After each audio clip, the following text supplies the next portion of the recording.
Hello and welcome to the Lordly Verdict with me, your host, Mitchell, Lord of my domain. Now, today we're going to be reviewing a game that have only played recently because of PlayStation Plus, another classic, Prototype 2. However, I would like to announce that in celebration of the announcement of Fallout 4, I will be trying my best to review Fallout New Vegas, Fallout 3, Fallout 2, and Fallout 1. However, since I haven't gotten through New Vegas yet, since, it's a Bethesda-style game, so it's going to take me a few days straight, we're going to be reviewing Prototype 2, and in New Vegas, I'm going to be sticking with the DLC. DLC you can actually complete within a reasonable amount of time. Now, I'm going to be reviewing Prototype 2 first, instead of Prototype 1, because the first game was so well received, there's not really much to go on. It's been reviewed a lot. It got its fame out. It did a lot of stuff. This one, there's actually a good few openings to look into. For one thing, you can do a retrospective comparing the two.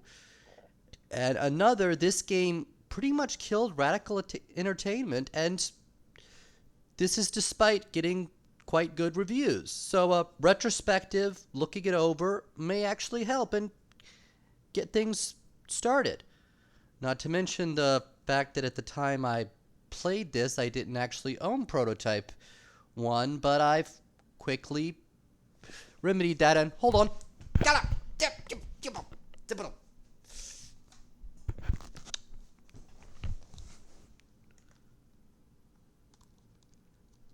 I now own Prototype 1, so I can review it as soon as I get through it. I've just been distracted by New Vegas, since I only have one Xbox 360 controller, and I'm playing New Vegas on my PC. Now, here's my duty, to look over things. Now, first thing to bring up is some behind-the-scenes stuff. This is something that the reviews do not mention, and is really hard to find. I had to find a lot of Google foo. See, the original writer of Prototype actually left Radical Entertainment before this game was made. They got a new writer who worked for Activision proper. The order was reversed. Whatever it was, the new guy had not worked on Prototype 2 previously, and is the one who did all the writing, and he's actually most famous for Transformers, War for Cybertron. And to bring up something important, he's white. Now, normally this wouldn't be a big deal, and I've been mistaken at times for a vampire. Well, it's time to get to the story of the game itself. It's really terrible. There's no other way around it. It legitimately feels like the writer didn't even play Prototype 1, and I might actually be right with that. It includes a summary of the entire plot of Prototype 1, and the story's basic points seem to repeat Prototype 1 a lot. An outbreak starts, go kill all the monsters to stop it. The twist that there's no twist who the bad guy is. It's Alex Mercer. He's the star of Prototype 1, but he has turned to evil. And he is really suspicious from the start. It's only a twist if you played the first game and were expecting a twist. The game starts off saying, he did it! He totally did it! And when he first appears, he's Emperor Palpatine level. Greetings, mortals! If you're going in with just without going, oh yeah, he's the star of Prototype 1, I got to know this guy, you're like, wait, this guy reads as evil. And if you played the first game, you're waiting for the twist, he's been framed, he hasn't been framed. It hurts because he's not given a reason to be evil. Okay, they made a spin-off comic that explains it, but no, it doesn't. It's just, nobody loved me. People are scum. They all deserve to burn. He's Superboy Prime level groaner. And honestly, while this claims to be a sequel, it really feels like it's the first of a new continuity. Just about everything from the old game is ignored or abandoned or given a new spin on things. Now, it keeps the basic idea. There's Blackwatch, there's Gene Tech, there's the Virus, there's Alex Mercer, but they're all new characters with the same name.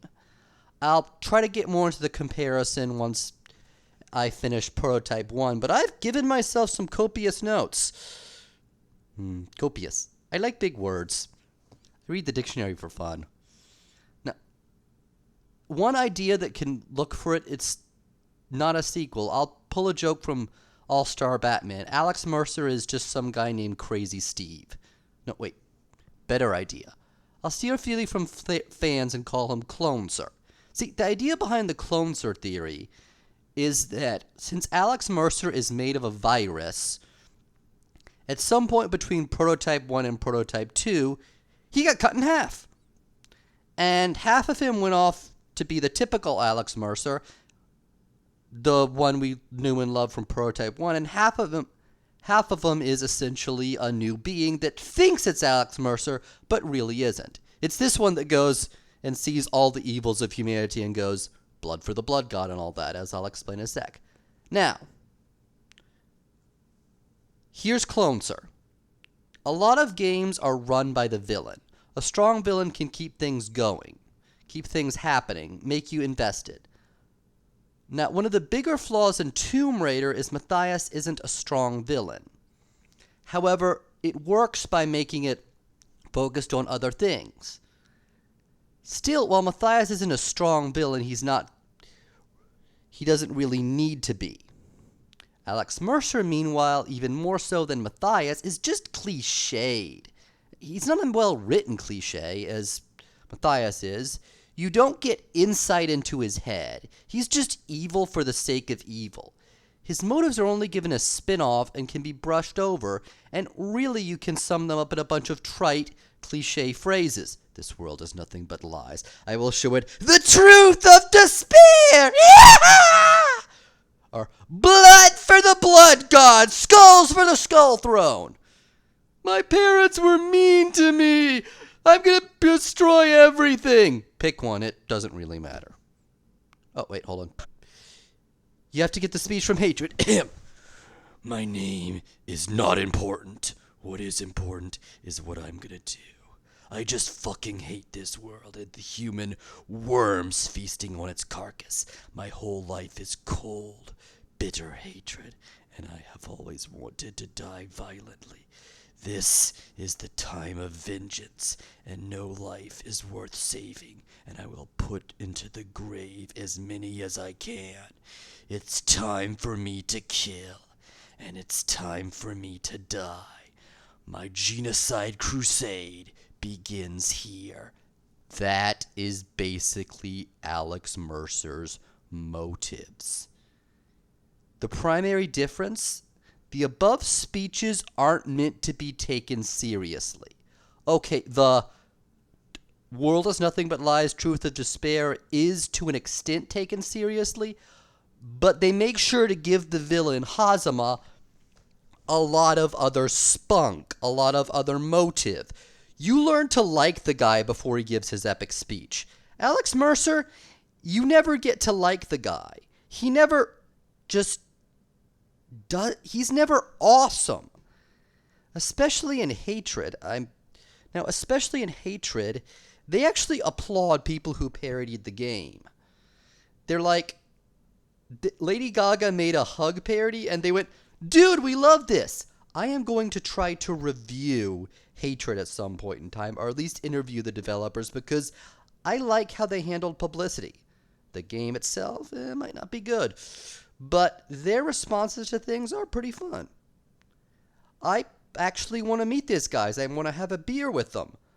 I don't agree with them on anything, and I'm pretty sure I'm going to hate Hatred if I ever play it, but I like what they I like the way they react to things. They don't feel like they have a stick up their bum. Now, it's especially Now, with Alex Mercer, what's especially hypocritical is his generic motive doesn't fit his actions. His idea is that people are evil and don't deserve to live. So his response is to be even more evil than them. People are scum? Fine, then I'll be the scummiest scum of ever. People are cruel? I will be crueler than them. People deserve to die, so I will kill. People kill each other, so I will kill them. Most of the people he attacks have nothing to do with anything. His plan is out there and hard to comprehend, and it's one of those plans that's overly complicated. It actually borrows a thing from Resident Evil 4, where the plot makes much more sense if you assume that the virus destroyed all his sanity. He is pointlessly cruel to his minions. He's essentially going after innocents who disprove his thesis that everyone is scum. You get guys like Father Gore. Oh my God, I cannot speak Spanish. I took Spanish for 4 years and I cannot speak it. The priest. He's not a smart villain, and Heller has him pegged from the word go. I'm not kidding. In the first scene he appears after the virus, he goes to Heller, just gives this epic, "Join me and I will bring greatness to this world. I will clear this world of Blackwatch." Heller just looks at him, "Sure, I'm totally with you." Watches him leave. Jackass. Next scene is him blatantly and obviously foiling the plans. Heller doesn't even go for stealth here. Heller just starts hunting down all. "Yo, what's up?" BAM! Punch in the face. Now, he has a large group of minions known as Evolved. Except for maybe one or two, they have no real characteristics whatsoever. Most of them only last like 2 missions. Those who last longer manage to get a character trait or 2, but they're just oi. Koning, for instance, tries to betray Heller and kill him because. He's just because. He sends him on missions to stop guys who are actually working for Koning. I suppose the super soldier thing could have hurt Mercer, except they make it a big deal that Mercer, for all intents and purposes, controls Blackwatch and has infiltrated it up to the point where there are 2 executives who aren't working for Mercer. That being Rooks and Riley. So, Rooks' direct boss, Sabrina, works for Mercer. She is in charge of the Super Soldier Project.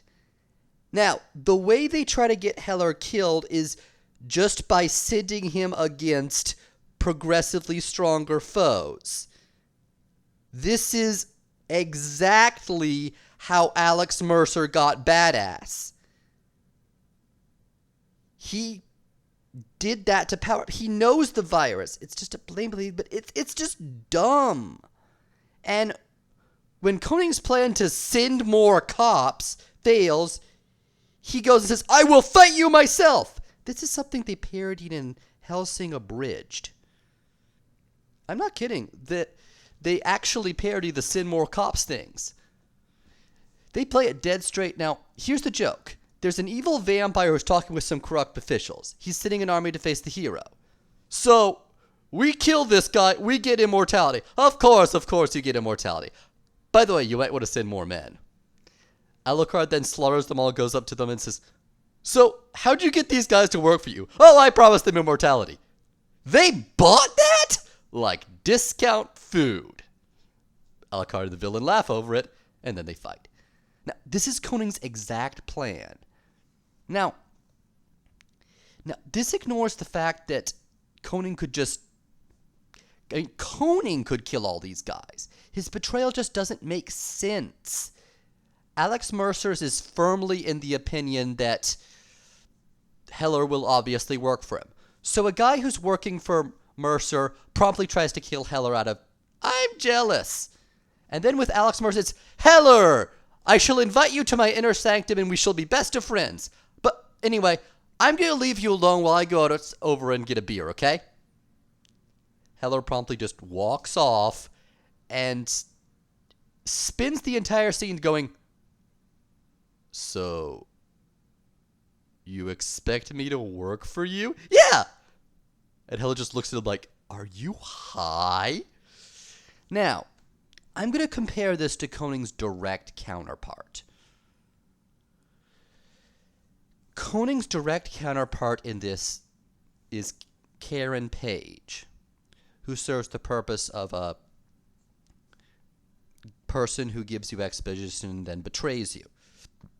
The difference is Karen Page actually has emotional depth. You actually care for him. You get an immediate thing with him. Alex Mercer looks and says, this was my girlfriend. I know this girl. She likes me. You actually rescue her and she goes, I'm grateful. Thank you for saving me. Please let me help you. I can help you. I can find something. You work with her on missions and get to protect her. In the scene where she sends you to the betrayal, you can see on her face that she's conflicted. Alex doesn't notice, but the player does. When she turns back, she goes, I'm sorry. She actually tells Mercer, I'm sorry it has to be this way.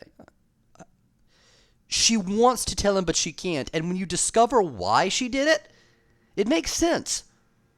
She was turned by Blackwatch. Not in the sense of turned into a monster thing. I mean, turned it in intelligence sense.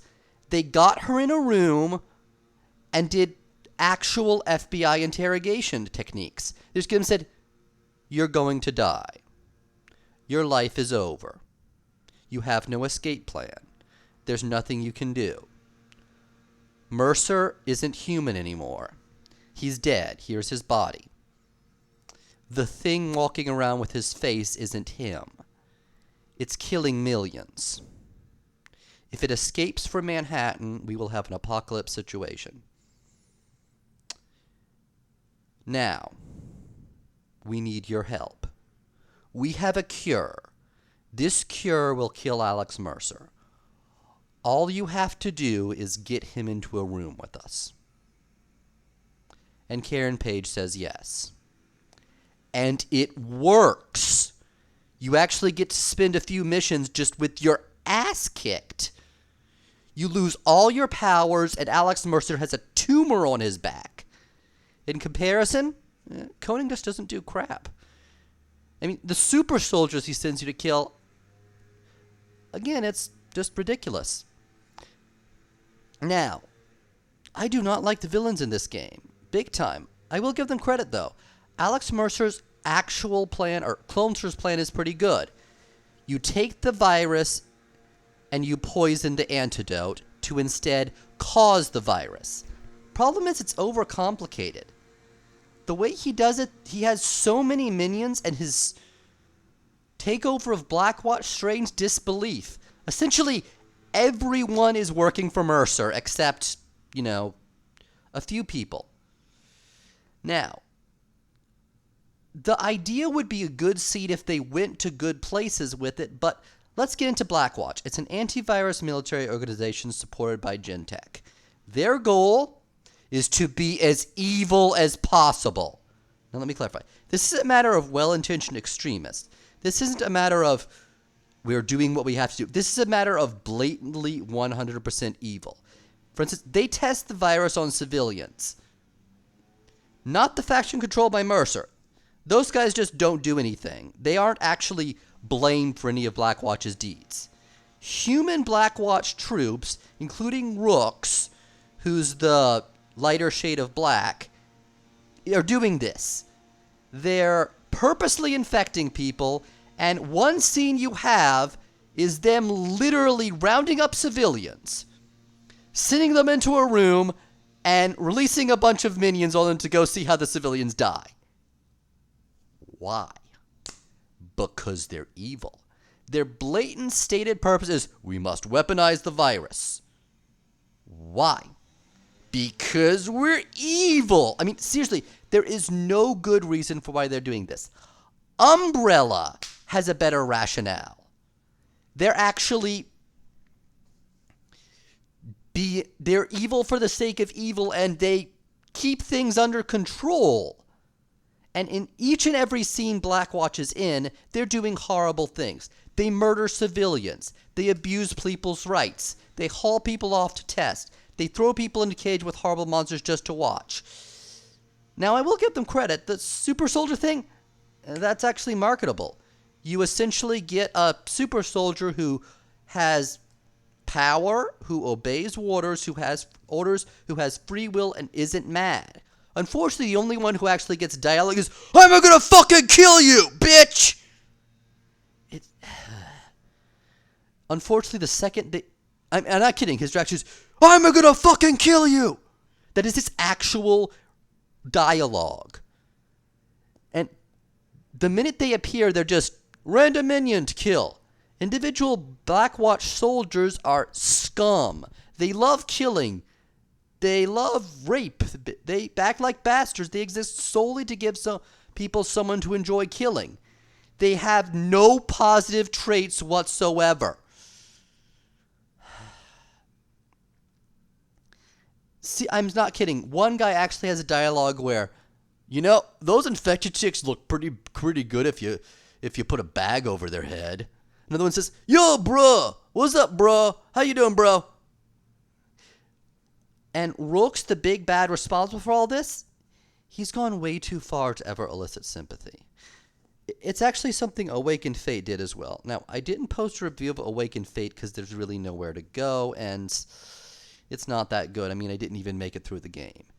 You can't have a bad guy be treated as if loving his family and caring for them makes them all right, and then have every other scene he's in be ruthless, monstrous psychopath. Rook is directly and consciously involved and aware of everything that's going on. Just because someone has a sympathetic background doesn't mean the characters are treated sympathetically. Handsome Jack is given elements of a sympathetic background, but this doesn't mean he's a sympathetic character. You're not supposed to think Handsome Jack is justified in what he did. You're not supposed to think he's someone who doesn't deserve a shot in the head. You're supposed to want to kill him. You're supposed to see he's gone too far and his reactions are disproportionate.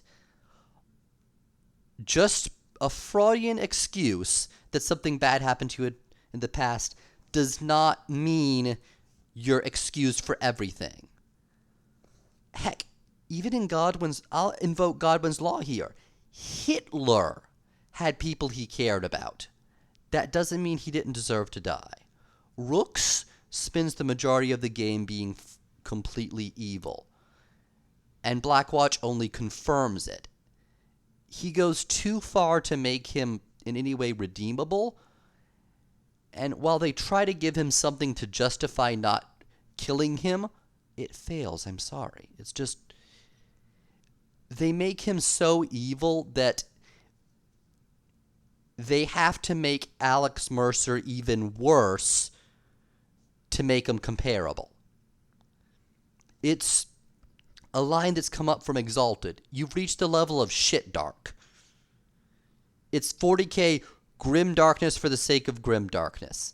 This is the kind of work where you start to root for the Daleks, where you start to root for the zombies, where you think, you know what? This is actually legitimately a game where blowing up the world becomes reasonable. And one of the worst scenes, a scene that affects me personally, is that they murder a woman's child. A black box you find. One of the side quests that gives you extra EXP and extra upgrades is you find a log. A woman comes up and is trying to get out of an infected zone. The soldiers stop her and tell her, "You can't come in. You have a kid with you. He needs to say something. He might be infected." Her response is, "Please, he can't. He's autistic. He's not infected. Please, just let me." Then you hear gunfire. I'm autistic myself. I'm diagnosed. I belong to Triumph Services, a group devoted to helping people with autism. I'm actually on the Alabama Interagency Autism Coordinating Council. This scene actually threw me out of the game. You could make an argument that they were supposed to be presented as well-intentioned extremists, but that falls flat. They don't give the soldiers more than token dialogue, and they open up immediately. There's no sign given that she was struggling. The soldiers express no regret. They're businesslike with their accusations and use polite language, almost like they're treated as police officers who are just doing their job. But this hits me in another way. There have recently been riots in Baltimore thanks to police brutality. This synergizes with the portrayal that comes up in Prototype 2, that all police, that all soldiers are evil, that they're eager to kill and they're nothing more than murderers with a badge. The portrayal in this disgusts me because even if some police abuse things, even if some soldiers commit horrible, terrible atrocities, even if the government sanctioned torture, even if parts in the government did horrible, terrible things, that doesn't mean it's unsalvageable. That doesn't mean the solution is anarchy. And I'm not talking about rational anarchy here. I've met some people who can legitimately make an argument for that. I'm talking about tear it down! Burn it! Burn them! Side with Alex Mercer! Kill them all! Just go on a killing spree. Go hatred style. You have to do reform. You have to figure out a way to do it without becoming monsters yourself. Just going on a riot and going out to kill everyone to the point where the Bloods in the Cribs called a truce because this went too far for them is not the way. And this is another reason why I want to see hatred. Games like Prototype 2 seem like the game's hatred is parodying, if hatred is in fact a parody. It's games where you really feel like the only solution is just go out and kill people. The whole world's corrupt. In fighting monsters, you should not become one yourself. That's what the rioters are doing, and that's what hatred seems to be parodying. Though, I will say this. The incident that sparked the riot, Freddie Gray's original injuries were at least suspicious. I mean, he had 3 fractured vertebrae, injuries to his voice box, and his spine was 80% severed at the neck. And the police were saying, nothing happened to him. Nothing happened to him. And that's all I have to say on the bad guys. You have 2 factions who are so ridiculously, stereotypically evil that you are entirely morally justified in just going out and killing all of them. The military commander supports murder, civilian abuse, and then you have a psychopath who wants to burn this world to ashes, and Blackwatch is so evil that you almost feel like Alex Mercer would be justified if it wasn't for the fact he's so ridiculously evil himself. He never actually argues for it.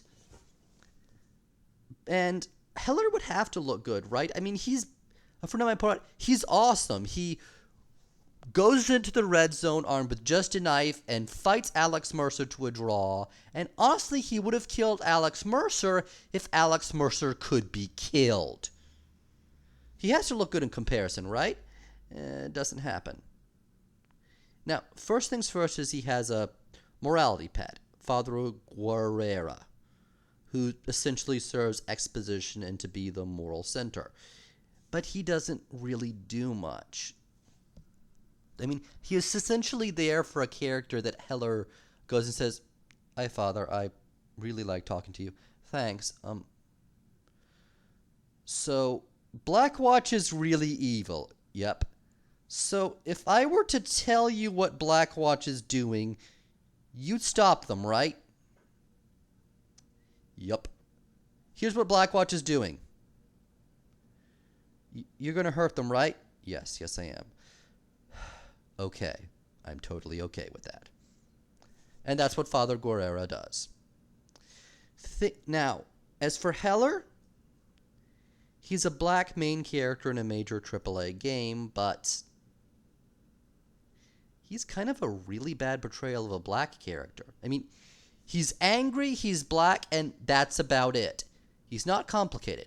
He's not nuanced. Every scene he's in, he curses, he glares, he glowers. I legitimately can't... I'm not sure if a white guy would actually get away with this portrayal, and honestly, it feels he's kind of racist. I mean, his sole characterization is, I'm angry, I'm black, I'm gonna kill you motherfuckers. It's said that he had a family and he lost them, which shows that he's calm and a good person at times, except that's all in the intro, and it's done as text over rapid clips. You get to see better stuff in Prototype 1, where they give Alex Mercer flashbacks through the whole game, showing how he's at the end based on the beginning. You never get to see you get to see Alex reflect on his actions, but you never see Heller calm. You never see him reflect on his actions. He's never morally conflicted, so it fails to really hit. I will give them one thing. He's clever in that he can see where the plot is going, and he quickly pegs all the characters, but that's not that hard. These guys ain't exactly nuanced, and he doesn't do much clever with it except, I know you're bullshitting me. I know you are bullshitting me. Character gives up and just goes to plan B. That's really what happens with Koning. He does a quest for Koning and pegs the guy who saw Koning give a briefing. He then goes to Koning and said, you know that mission you sent me? Yeah. Probably shouldn't have sent a guy there who knew what you did. And the problem is his every mannerism. I mean, pretty much every scene he's in, he's cursing, telling everyone to cut off. And pretty quickly when he sees Black, he says, oh man, I'm going to love to kill these guys. It's just hard to describe. In every scene, he reeks of stereotype. He glowers, he gleams. He has no depth, no motivation. All he wants to do is kill a goddamn cracker. I mean, he never says that, but I wondered if that was in the thing.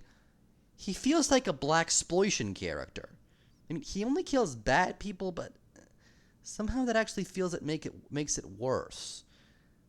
I'm not kidding. I mean, he's more moral than Alex Mercer, not Clone Sir, the original Alex Mercer. He doesn't kill civilians. He goes to great lengths to help civilians and works hard to stop the villains. But it doesn't feel like it's because he has a strong moral center. It feels like he's doing it because, well, good guys kill the bad guys. It's the kind of thing parodying in Gengo Robushi works. You have a villain who says, a hero protects the innocent. A hero kills the monsters. And that's their motives. You then introduce a character. Then what Gengo Robushi does is introduce a character who deconstructs that and points out that's a child's morality. What happens if there's a person... What happens if the innocent isn't that innocent? What happens if the monster is the monster? Heller never comes to those realizations. It kind of feels like he's just looking for an excuse to start killing. It's almost hard to complain about him because there's nothing to do. He's not deep. He's not really humanizing. Human. I mean, he's got a humanizing element of, I like this guy and don't want to see him hurt, but that's it. That's all you get. There's no sense of growth. This is a guy who snickers when he sees a new way to blow people up. This is a guy who gets in a woman's face and goes, cross me and I'll fucking eat you. Okay, she's an evolved and dubiously evil, but he never gives her a chance. He never feels like it never feels like he gave her an option to side with the hero. It feels like less that he can read her as more as he knows, I read the script. You're gonna be evil in the final act, so I'm gonna treat you like shit. And you know what? I'm gonna actually pause here and do a second review because I've been talking about this for 30 minutes. And that's just the story. I'm not going to get into the gameplay. Yeah. Prototype 2 is the kind of game that I can rant about. And I'm going to say right here, I might be wrong on some of these things. You might disagree with that. A friend of mine actually really likes Heller as a character. So I'm going to get that friend in an interview at a later time and have him talk over things. But thank you. This has been the Lordly Verdict, Prototype 2 Part 1. I will see you next time.